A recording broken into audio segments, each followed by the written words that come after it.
Bonnie साक्षी अपने गरीब माता पिता उर्मिला और शेखर के साथ एक छोटे से घर में रहती है। साक्षी एक बॉनी थी। 25 साल की उम्र होने के बाद भी साक्षी की हाइट 10 साल के बच्चे इतनी छोटी थी। हाल ही में साक्षी ने अपने कॉलेज की पढ़ाई पूरी की थी। साक्षी को पढ़ने लिखने का बहुत शौक था और उसका बचपन से सपना था कि वो एक टीचर बनेगी। एक दिन सवेरे, माँ, पिताजी, मैं शहर में बीएड कॉलेज में एडमिशन करना चाहती हूँ। मेरा एडमिशन करवा दीजिए ना पिताजी शहर के कॉलेज में। बिटिया, तू तो अपनी परिस्थिति जानती है ना, हम कितने गरीब हैं। बड़ी मुश्किल से तो हमने तुझे यहाँ तक पढ़ाया है। अब हम आगे नहीं पढ़ा पाएंगे बिटिया तुझे। हाँ साक्षी बिटिया, हम जैसे गरीबों के बस की बात नहीं है पढ़ाई करना। पिताजी, आप जानते हो ना, बचपन से मेरा सपना है कि मैं टीचर बनूंगी। मुझे अपना ये सपना पूरा करना है पिताजी। साक्षी बिटिया, तू तो जानती है ना, तेरी छोटी हाइट के कारण स्कूल में, कॉलेज में, हर जगह लोगों ने तेरा कितना मजाक बनाया है। अब अगर तू शहर के कॉलेज में पढ़ने जाएगी और अगर वहाँ के लोगों ने तेरा मजाक बनाया तो? माँ, मुझे अब किसी की बात से कोई फर्क नहीं पड़ता। मुझे बस अपने लक्ष्य पर ध्यान देना है। पिताजी, मैं स्कॉलरशिप से आपका सारा पैसा आपको वापस दे दूंगी। मुझे पढ़ाई करने दीजिए ना पिताजी। मुझे अपना सपना पूरा करने दीजिए। बचपन से मैंने इस सपने के लिए बड़ी मेहनत से पढ़ाई की है। साक्षी अपने माता पिता से रो रो कर विनती करती है। ठीक है बेटिया, तू कर अपनी पढ़ाई। उर्मिला, मैं अपने गांव के दर्पण सेठ से कुछ पैसे उधार ले आता हूँ। शेखर उसी समय अपने गांव के सेठ दर्पण के पास आता है और अपना छोटा सा घर दर्पण के पास गिरवी रखकर उससे पैसे लेकर अपनी बिटिया का दाखिला शहर के डीएड कॉलेज में करवा देता है। एक दिन सवेरे साक्षी शहर में कॉलेज के बाहर आती है। मुझे इतनी घबराहट क्यों हो रही है? नहीं साक्षी, तू डर मत। लोग चाहे तेरा कितना भी मजाक क्यों ना बनाए, तू केवल अपने लक्ष्य पर ध्यान दे। बॉनी साक्षी को नए कॉलेज में जाने में बहुत डर लग रहा था। तभी वो डरते डरते कॉलेज के अंदर चली जाती है और जैसे अपनी क्लास में आती है तभी बॉनी साक्षी को देखकर क्लास में बैठे सभी बच्चे जोर जोर से हंसने लगते हैं। अरे ये बच्ची किसकी खो गई? ए बेटा, ये प्राइमरी स्कूल नहीं है, ये कॉलेज है। जा अपनी 5वीं क्लास में जा, यहाँ तेरा कोई काम नहीं है। सारे स्टूडेंट्स इसी तरह साक्षी की बॉनी हाइट पर कमेंट्स पास करते जाते हैं। मैं इसी क्लास की नई स्टूडेंट हूँ। ये सुनकर सब दंग रह जाते हैं। उसके बाद साक्षी रोज कॉलेज आने लगी और उसकी क्लास के बच्चे इसी तरह बॉनी साक्षी का मजाक उड़ाते रहे, उस पर हंसते रहे। पर साक्षी उन सबकी बातों पर जरा भी ध्यान नहीं देती थी। वो हमेशा अपनी पढ़ाई पर ही ध्यान देती थी। देखते ही देखते 2 साल बीत जाते हैं। साक्षी ने अपनी बीएड की डिग्री हासिल कर ली थी। साक्षी ने जो स्कॉलरशिप के लिए फॉर्म भरा था वो रिजेक्ट हो गया था, जिसके चलते साक्षी को उसके डोनेशन का पैसा नहीं मिल पाया था। इधर शेखर 2 सालों से दर्पण को अपनी कमाई से थोड़े थोड़े पैसे देता रहा। एक दिन रात में दर्पण शेखर के घर आता है। क्या भाई शेखर, कब तक हमें पागल बनाता रहेगा? कब देगा मेरा पैसा तू? दर्पण भाई, कॉलेज वालों ने हमारे साथ धोखा किया है। साक्षी बिटिया का स्कॉलरशिप का फॉर्म रिजेक्ट कर दिया है कॉलेज वालों ने, जिसकी वजह से हमें हमारा पैसा नहीं मिल पाया। मैं जैसे अब तक आपको महीने के पैसे देता आ रहा था, ऐसे आगे भी देता रहूंगा। अरे नहीं नहीं, मुझे क्या भिखारी समझ रखा है क्या? मुझे मेरा पैसा अभी इसी समय चाहिए। दर्पण मालिक, हम कहाँ से आपको 80,000 रुपए दे अभी? आप तो हमारी परिस्थिति जानते हो। मेरे पति सारा दिन मजदूरी करके रोज के 300 रुपए कमाते हैं। उसमें से भी 200 रुपए हम आपको दे देते हैं। अगर कुछ महीनों की मोहलत और दे देंगे आप, तो आपकी बड़ी मेहरबानी होगी। मुझे कुछ नहीं सुनना, अब चलो निकलो इस घर से बाहर। तभी दर्पण शेखर के उस घर पर कब्जा कर लेता है और शेखर और उसके परिवार को धक्के मारकर उस घर से निकाल देता है। शेखर, उर्मिला और बॉनी साक्षी तीनों रास्ते पर आ चुके थे। अब हम कहाँ जाएंगे, कहाँ रहेंगे? उस दर्पण ने हमारा घर हमसे छीन लिया है। पिताजी, आप दुखी मत होइए। हम इस गांव में एक घर किराए पर ले लेते हैं। वैसे भी कुछ दिनों बाद मुझे इस गांव के सरकारी स्कूल में नौकरी मिलने वाली है। बस एक बार मेरा इंटरव्यू वहाँ सफल हो गया ना, तो अपनी सारी परेशानी दूर हो जाएगी। ये सब तेरी वजह से हुआ है साक्षी। ना तो पढ़ाई करने की जिद करती, ना हम पर इतना कर्ज होता। तूने तो हमें रास्ते पर ला दिया साक्षी। साक्षी के माता पिता साक्षी को खूब खरी खोटी सुनाते हैं। तभी शेखर उसी गाँव में एक छोटा सा घर किराए पर लेता है। कुछ दिन ऐसे बीत जाते हैं। एक दिन सवेरे साक्षी उसी गांव के सरकारी स्कूल में टीचर की नौकरी के लिए इंटरव्यू देने आती है। साक्षी ने सिटी परीक्षा पास कर ली थी। साक्षी स्कूल में प्रिंसिपल के ऑफिस में आती है। अंदर प्रिंसिपल और कुछ टीचर बैठे थे। साक्षी अंदर आती है। ए बच्ची, कौन है तू? चल अपनी क्लास में जाकर बैठ। सर मैं स्टूडेंट नहीं हूँ, मैं साक्षी हूँ। आज मेरा इंटरव्यू है टीचर की जॉब के लिए। ये सुनकर सब बॉनी साक्षी को ऊपर से लेकर नीचे तक देखने लगते हैं और हंसने लगते हैं। तभी कविता टीचर क्या सर, अब इस स्कूल में बच्चे भी टीचर बनेंगे? इसकी हाइट तो देखिए, 5वीं क्लास की स्टूडेंट लग रही है ये। साक्षी, तुम इतनी छोटी हो, तुम कैसे बच्चों को पढ़ा पाओगी? सर जब शिक्षा इंसान में छोटा बड़ा नहीं देखती तो मैं बच्चों को शिक्षा क्यों नहीं दे सकती? तभी सब साक्षी का इंटरव्यू लेते हैं। साक्षी हर किसी के सवालों के जवाब देने लगती है और आखिर में साक्षी को उस स्कूल में टीचर की नौकरी मिल जाती है। अगले दिन सवेरे तभी साक्षी स्कूल में पढ़ाने आती है। साक्षी जैसे ही क्लास के अंदर जाती है, सारे बच्चे खड़े होकर गुड मॉर्निंग टीचर कहते हैं। उसके बाद सब जैसे ही बॉनी साक्षी को देखते हैं तो सब जोर जोर से हंसने लगते हैं। अरे ये कौन है? हमें लगा टीचर आए, पर ये तो स्टूडेंट है। अरे बहन, कौन सी क्लास है तेरी? नया एडमिशन है क्या? मैं स्टूडेंट नहीं हूँ। उतने में प्रिंसिपल क्लास में आते हैं। बच्चों, आज से ये तुम्हारी नई टीचर साक्षी है। अब से यही तुम्हें पढ़ाएंगी। ये सुनकर सब जोर जोर से हंसने लगते हैं। क्या प्रिंसिपल सर, ये हमें कैसे पढ़ा सकते हैं? इनकी तो खुद अभी पढ़ने की उम्र है। कितनी छोटी है ये। चुप हो जाओ अमर। बच्चों, साक्षी मैडम की केवल हाइट छोटी है, समझे? साक्षी मैडम, अब से ये आपकी क्लास है। प्रिंसिपल वहाँ से चले जाते हैं। बच्चों, आज से हम बहुत अच्छे से मन लगाकर पढ़ाई करेंगे। तुम्हें मेरे साथ पढ़ाई करने में बहुत मजा आएगा। तभी क्लास में पीछे बैठा एक चिंटू नाम का लड़का। अरे मैडम जी, आप कहाँ हो? हमें तो आप दिखाई नहीं दे रहे हो। जरा कुर्सी से उठकर बात कीजिए ना। चिंटू, टीचर जी अगर कुर्सी पर खड़ी भी हो जाएंगी ना, तब भी वो तुझे दिखाई नहीं देंगी। ये सुनकर सब बच्चे हंसने लगते हैं। टीचर जी, बचपन में आपके मम्मी पापा आपको कॉम्प्लेन पिलाना भूल गए थे क्या? मुझे किसी की बातों पर ध्यान नहीं देना है। तभी साक्षी बच्चों को पढ़ाने लगती है और इसी तरह कई दिन बीत जाते हैं। साक्षी की बॉनी हाइट देखकर उसकी क्लास के बच्चे, स्कूल के टीचर, सभी लोग साक्षी पर हंसते थे और साक्षी किसी को उफ तक नहीं कहती थी। कुछ ही महीनों में साक्षी अपनी कमाई से उसी गांव में एक बड़ा सा खुद का घर खरीद लेती है और अपने माता पिता के साथ उस बड़े से घर में रहने लगती है। एक दिन साक्षी अपने स्कूल जाती है। उस समय स्कूल में कुछ प्रोग्राम था। तभी प्रिंसिपल साक्षी को स्टेज पर बुलाते हैं। ये देखकर सब साक्षी पर हंसने लगते हैं। उस प्रोग्राम में सभी स्टूडेंट्स के माता पिता भी आए हुए थे। कोई नहीं हंसेगा साक्षी मैडम पर, खामोश हो जाओ सब। कोई बात नहीं सर, मुझे बुरा नहीं लगा। बच्चों, जब मैं अब छोटी थी ना, तब मेरी बॉनी हाइट देखकर हर कोई मेरा मजाक उड़ाता था, मुझ पर हंसता था। सब मुझे कहते थे कि साक्षी तू जीवन में कुछ नहीं कर पाएगी, न तुझसे कोई शादी करेगा। मेरे माता पिता बहुत गरीब थे।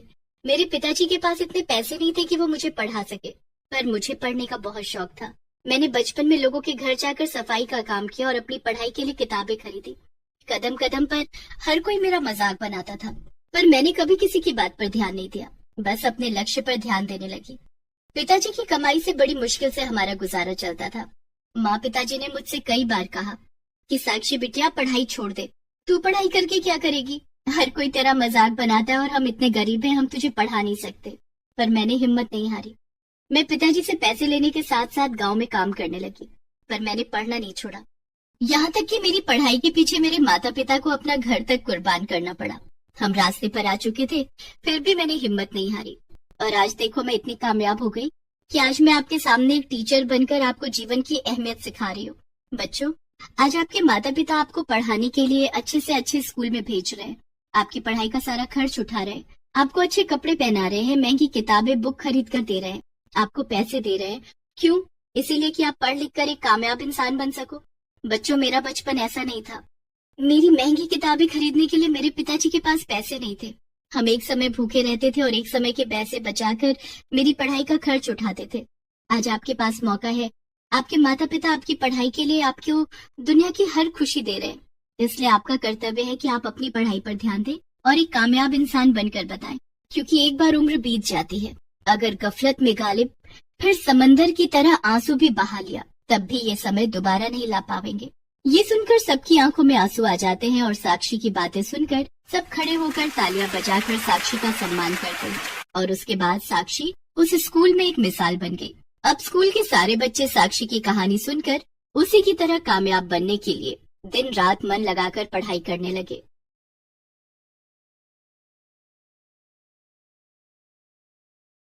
सुभद्रा ने अपने इकलौते बेटे वरुण की शादी एक कम पढ़ी लिखी लड़की ज्योत्सना से की थी, ताकि उसकी बहू कभी नौकरी न करे और अच्छी तरह घर संभाले। सब कुछ सुभद्रा की सोच के मुताबिक चल रहा था कि अचानक उसके बेटे वरुण की मौत हो गई। अब सुभद्रा अपनी विधवा बहू ज्योत्सना के भविष्य को लेकर चिंतित हो जाती है।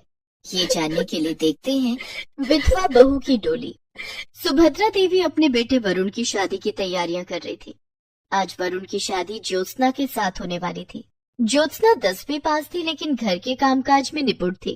धूमधाम से वरुण की शादी ज्योत्सना के साथ हो जाती है। ससुराल आते ही उसने घर और परिवार की पूरी जिम्मेदारी उठा ली। माँ बाबूजी, आप दोनों के लिए अदरक वाली चाय लाई हूँ। लाओ बहू, अदरक वाली चाय तो मुझे बहुत पसंद है। तुमने आते ही हम लोगों की पसंद और नापसंद का ख्याल रखना शुरू कर दिया। जी, इन्होंने मुझे सब बता दिया है कि आपको और माँ जी को क्या पसंद है और क्या नहीं। आप लोग चाय पीजिए, मैं नाश्ते की तैयारी करती हूँ। ठीक हूँ बहू। ज्योत्सना वहाँ से चली जाती है। उसके जाने के बाद वरुण की माँ, क्यों ना हम भी अपने घर में एक काम वाली रख लें। ज्योत्सना की मदद कर दिया करेगी। ज्योत्सना की अभी नई नई शादी हुई है, उसकी उम्र भी बहुत कम है। अभी उसके सिर पर जिम्मेदारियों का बोझ डालना ठीक नहीं है। उसकी कोई जरूरत नहीं है। हमारे घर में ज्यादा काम भी नहीं है। अभी से काम करने की आदत डालेगी तभी तो आगे चलकर सब कुछ संभाल पाएगी। जैसी तुम्हारी मर्जी। ज्योत्सना घर के सारे काम करती। सुबह उठकर सास और ससुर को उनकी दवाइयाँ, चाय देने से लेकर नाश्ता, खाना बनाना, कपड़े धोना, सारे काम वो अकेली ही किया करती। वरुण भी हर छोटे मोटे काम के लिए ज्योत्सना को ही पुकारा करता। ज्योत्सना, कहाँ हो तुम? मेरी पीली वाली शर्ट प्रेस नहीं है यार, मुझे आज वही पहनकर ऑफिस जाना है। आपके लिए लंच पैक कर रही हूँ, 2 मिनट में आई।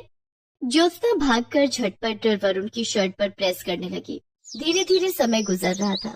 सब ठीक ठाक चल रहा था कि एक दिन, माँ, बाबूजी, कल मुझे ऑफिस के काम से चंडीगढ़ जाना है। 6 महीने वहीं रहकर काम करना है। 6 महीने। दरअसल पापा, चंडीगढ़ में हमारे ऑफिस की नई ब्रांच खुली है और मुझे उसका मैनेजर बनाया गया है। तो ज्योत्सना को भी अपने साथ लेता जा। पापा, अभी तो वहाँ जाकर मुझे खुद के रहने का इंतजाम करना होगा। मैं कुछ दिनों के बाद ज्योत्सना को वहाँ बुला लूंगा। माँ और पिता से बात करके वरुण अपने कमरे में चला गया। ज्योत्सना को चंडीगढ़ जाने की क्या जरूरत है? वो चली गई तो घर कौन संभालेगा? और वहाँ हमारे वरुण को कौन संभालेगा? सुभद्रा, ज्योत्सना अभी बच्ची है। अभी उसका समय वरुण के साथ हंसने खेलने में गुजरना चाहिए। गृहस्थी का बोझ उठाने के लिए तो सारी जिंदगी पड़ी है। इधर दूसरे दिन वरुण चंडीगढ़ जाने के लिए घर से निकल गया। सबने खुशी खुशी, लेकिन ज्योत्सना ने नम आंखों से वरुण को विदा किया। मेरा दिल बहुत घबरा रहा है, न जाने क्यों आपको कहीं जाने देने का मन नहीं करता। चिंता मत करो ज्योत्सना, वहाँ पहुँचते ही मैं किराए पर एक कमरा ले लूंगा, फिर तुम्हें बुला लूंगा। वरुण चंडीगढ़ जाने के लिए घर से निकल गया और बस में जाकर बैठ गया। रास्ते में बस में बहुत भयानक एक्सीडेंट हो गया। बस पलट गई और बस में सवार सभी यात्रियों की दर्दनाक मौत हो गई। ये खबर जब वरुण के घर तक पहुंची तो सब शॉक्ड रह गए। वरुण के माता पिता के लिए अपने जवान बेटे को खोना किसी भयंकर पीड़ा से कम नहीं था, लेकिन ज्योत्सना का दुख तो बयां कर पाना भी मुश्किल है। ज्योत्सना अंदर से टूट गई। वो अपने आप को संभाल नहीं पा रही थी। वो बहुत उदास रहने लगी और हर समय वरुण की यादों में खोई रहती। एक दिन वरुण की माँ, मुझसे ज्योत्सना की हालत देखी नहीं जाती। वो वरुण को खोने के दुख से उबर नहीं पा रही है। वरुण हमारा इकलौता बेटा था, उसे खोने का दुख हमें भी कम नहीं है।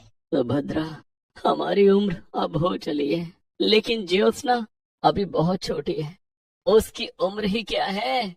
उसे अपनी जिंदगी जीने और हंसने खेलने का पूरा अधिकार है। आप क्या चाहते हैं? मैं चाहता हूँ कि हम ज्योत्सना की दूसरी शादी कर दें, लेकिन उससे पहले मैं उसे पढ़ाना चाहता हूँ।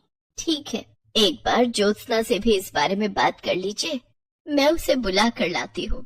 सुभद्रा देवी ज्योत्सना को बुलाने के लिए उसके कमरे में जाती हैं। वहाँ उन्होंने देखा कि ज्योत्सना बेहोश होकर जमीन पर गिरी हुई है। सुभद्रा देवी दौड़कर अपने पति पंकज के पास गई और ज्योत्सना के बारे में बताया। दोनों ने फोन करके डॉक्टर को बुलाया। डॉक्टर ने जब ज्योत्सना का चेकअप किया, आपकी बहू माँ बनने वाली है। आप लोगों को इनका बहुत ख्याल रखना होगा। चिंता के कारण बच्चे की सेहत पर बुरा असर पड़ सकता है और बच्चा दिमागी रूप से कमजोर हो सकता है। डॉक्टर की बात सुनकर पंकज और सुभद्रा ने फैसला लिया कि वो ज्योत्सना को आगे पढ़ाएंगे ताकि ज्योत्सना का मन कहीं लगा रहे और वो खुश रह सके। पंकज ने ज्योत्सना का एडमिशन 12वीं कक्षा में करवा दिया। ज्योत्सना अब 12वीं की पढ़ाई करने लगी। सुभद्रा देवी उसके खाने पीने का बहुत ख्याल रखती। धीरे धीरे समय बीतता गया और 9 महीने बाद ज्योत्सना ने एक सुंदर सी बेटी को जन्म दिया। इसके साथ ही वो अपनी पढ़ाई भी करती रही। सुभद्रा देवी और पंकज अपनी पोती अनन्या को पाकर बहुत खुश थे। वे दोनों ज्योत्सना के साथ साथ अनन्या का बहुत ख्याल रखते। ज्योत्सना को लेकर सुभद्रा देवी के मन में भी बहुत बदलाव आ गया था। एक दिन ज्योत्सना रसोई में बर्तन धो रही थी, तभी वहाँ सुभद्रा देवी आई। ज्योत्सना बहू, ये सब छोड़, तू अनन्या के पास जा, उसके साथ खेलेगी तो तेरा दिल बहलेगा और साथ साथ अपनी पढ़ाई भी कर। घर का काम मैं कर लूंगी। ज्योत्सना नन्ही और प्यारी बेटी अनन्या को पाकर अब खुश रहने लगी थी। वो अनन्या के साथ ढेर सारा समय गुजारती और बाकी समय में अपनी पढ़ाई करती। धीरे धीरे अनन्या बड़ी हो रही थी और ज्योत्सना भी अब कॉलेज में पहुंच गई थी। एक दिन, ज्योत्सना बहू, मैं चाहता हूँ कि तू बीएड की पढ़ाई कर ले। मैं कल ही तेरा एडमिशन करवा दूंगा। ठीक है बाबूजी। पंकज ने ज्योत्सना का एडमिशन बीएड में करवा दिया। अब ज्योत्सना रोज कॉलेज जाने लगी। अनन्या भी 2 साल की हो गई थी। एक दिन, मम्मा, मुझे भी आपके साथ कॉलेज जाना है। अनन्या बेटी, मुझे कॉलेज में पढ़ाई करनी है, तुम घर में दादाजी दादी जी के साथ खेलो। नहीं, मुझे आपके साथ कॉलेज जाना है। इसे अपने साथ ले जा ज्योत्सना, ये सारा दिन तुझे याद करती है और तेरे पास आने की जिद करती है। तेरे साथ कॉलेज जाएगी तो इसका दिल बहल जाएगा।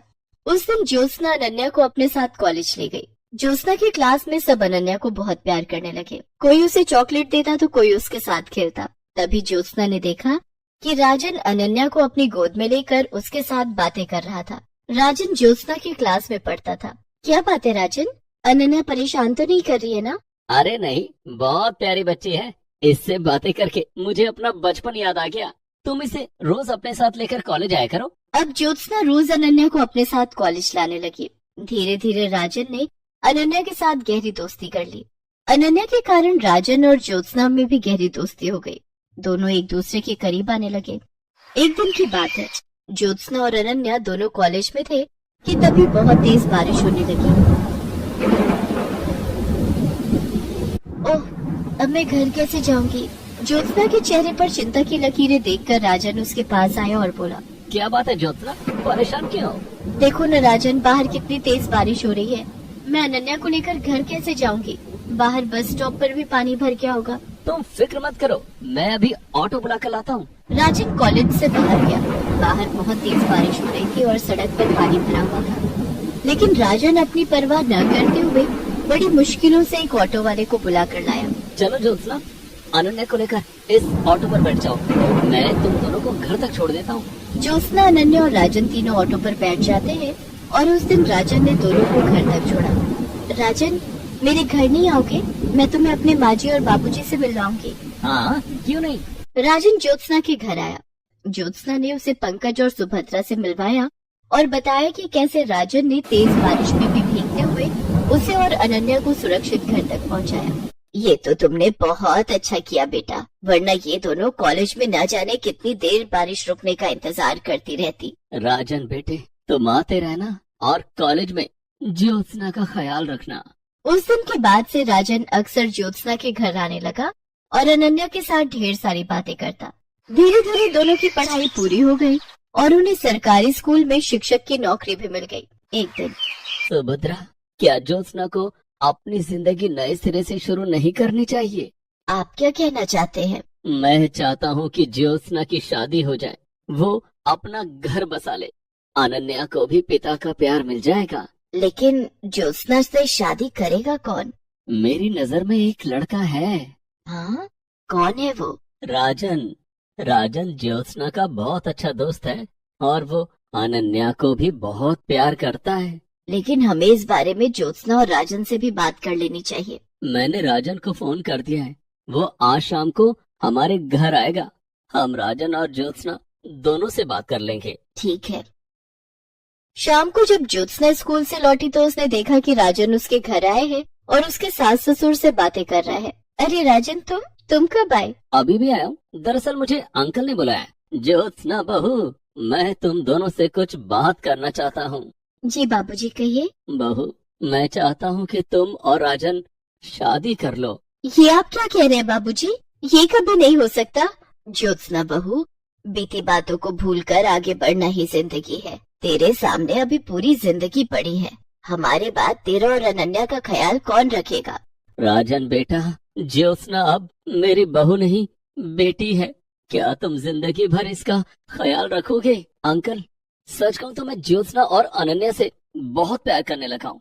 मैं ज्योत्सना को अनन्या के साथ अपनाने के लिए तैयार हूँ और वादा करता हूँ कि उन्हें जिंदगी भर खुश रखूंगा।